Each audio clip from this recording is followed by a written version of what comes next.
Hi, my name is Amber. Welcome back to my channel, Books and Beaches. So today we are here to talk about all of the books that I read in the month of February.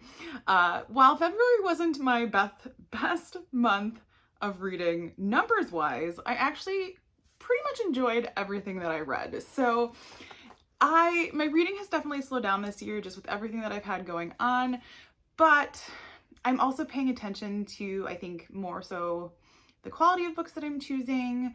And I'm still reading things that I'm quote unquote required to read, like book club books and stuff. But even though I haven't been able to read a lot, like I said, I've just been enjoying it. So let's jump in and take a look about what I read in the month of February. Now, I want to say it was actually only like 4 titles, and that's even cheating a little bit because one of the titles I finished on like May 1st, but since I read most of it in February, we're gonna count it.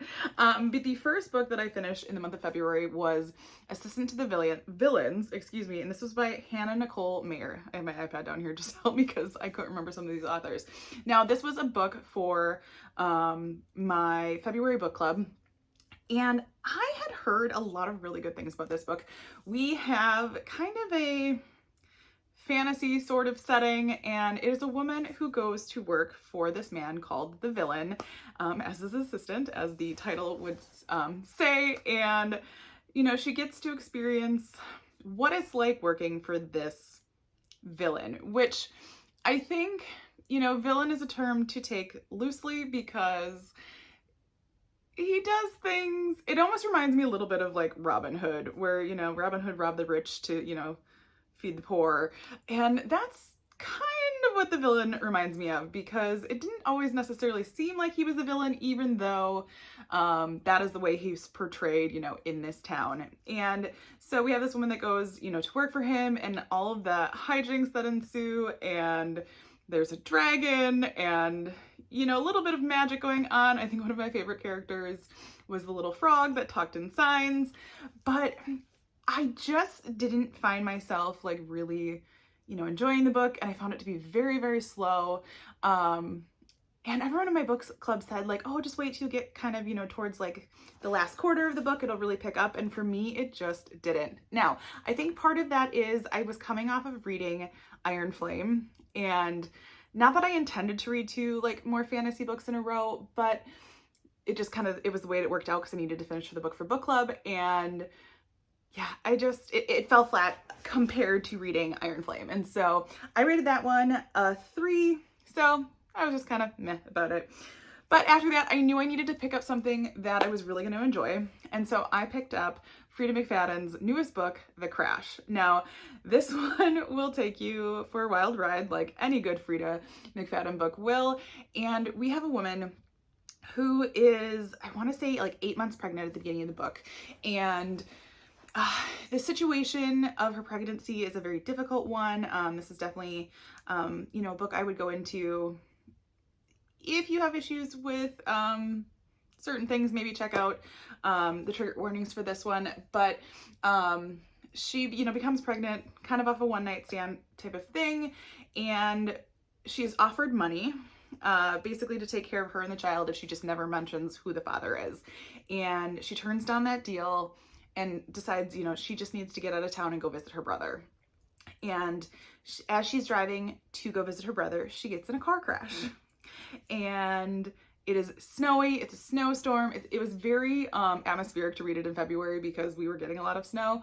And this man comes to pick her up because he happens to stumble upon the accident. Otherwise she would have been stuck in her car because nothing was working. Cell phone wasn't working, of course.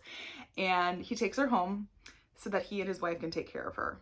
And the whole thing goes from there. I don't want to say too much more, but there are so many, you know, different twists and turns, which is very, very Freida-esque. And it's one of those, you don't know who to trust, you don't know what's going to happen. And it just kept going and going and going. And in true Freida McFadden fashion, there are, you know, so many twists at the end of the book.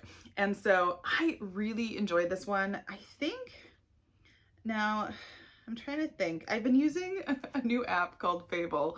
Well, new to me, not necessarily new. I want to say I gave this one like almost a 4-star because Fable lets you do 2 5-star ratings. So I think I gave it a 3.75. And now I can't even remember exactly why. I'm sure there was a reason, but it was so long ago that I finished this one, so I can't even think of it. But I think any Frida is a good popcorn thriller, and that is typically why I picked them up. So that was that one. After that, I picked up a book recommendation that I think Jen from The Bookish Blonde has been talking about this book for quite a while. I want to say I heard her talk about it at one of the BookTube Besties retreats that I was at.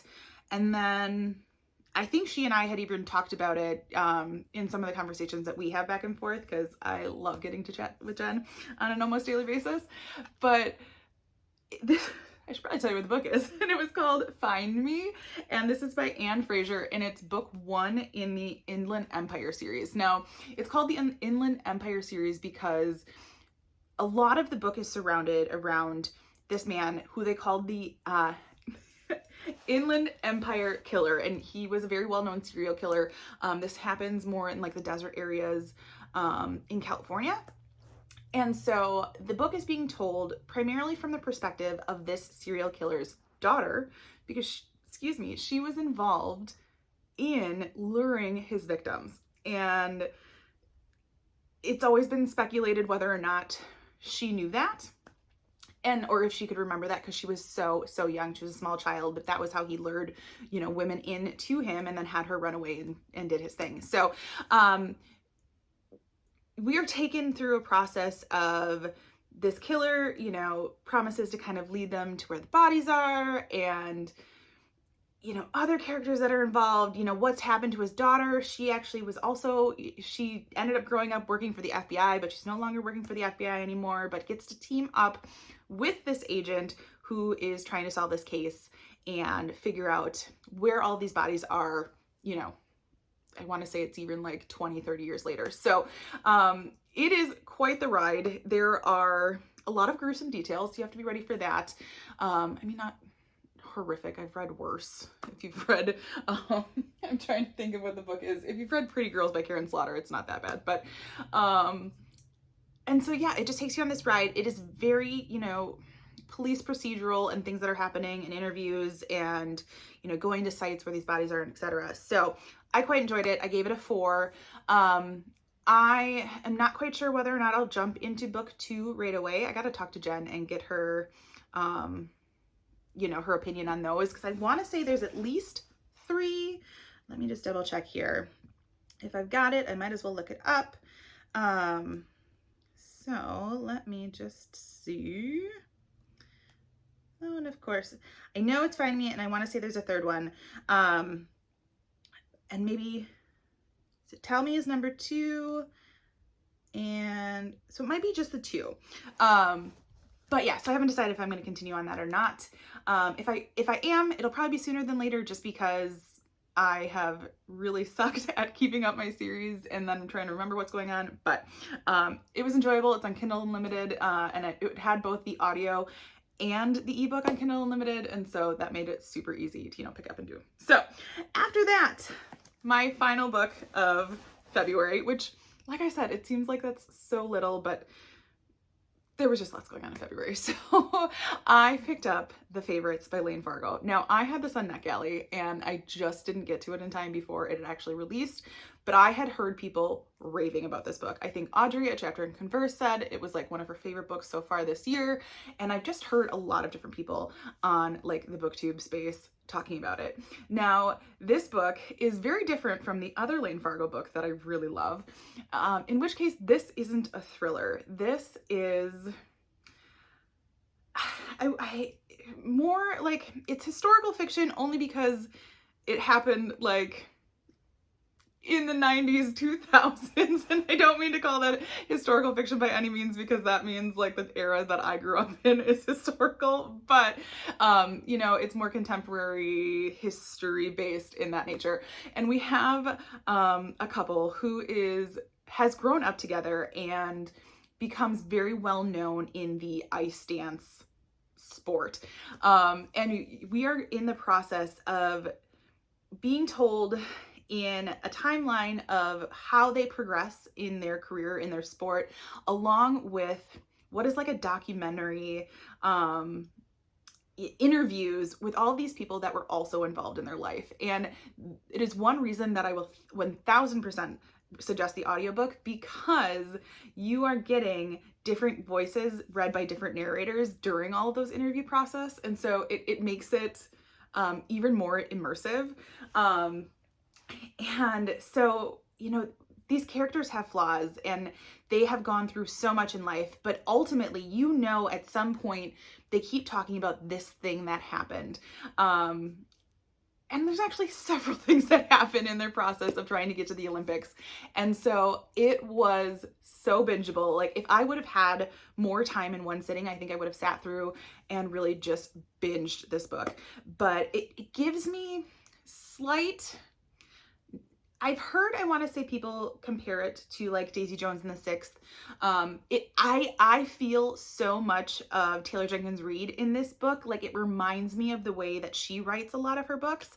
And it was ironic because then I was listening to the acknowledgments, and Lane Fargo actually gives a shout out to Taylor Jenkins Reid, and I think a seminar or some sort of writing thing that she did following her. And so it was just super unique because I felt that in this book. But it will take you on just a wild ride of what these two individuals have gone through throughout their life, growing together, growing apart, coming back together, and all of the people that were a part of their journey through this whole skating career. And it makes me want to do more research on ice dancing, just because, I knew of ice skating, like singles and doubles, but I guess I didn't know a lot about like the separate world of ice dancing. And so it was just super unique. But I think if you're going to pick this one up, you've got to pick it up in audio because it is just that good. So that one was an easy 5 stars for me. I am so thankful. That was how I ended my month, or started the month of March, but that's okay. And it would be a book that is definitely going to hold tight for probably a top favorite of this year. So I've had, a top favorite in January and a top favorite in February. So even though not all of the books I read in February were like perfect, this one was by far so good. So those are all the books I read in the month of February. I am hoping March picks up a little bit, but we shall see. What are things that you read in February? Anything that I should be adding to my list? Feel free to let me know in the comments below. As always, if you like this video, feel free to like and subscribe, and I will see you next time.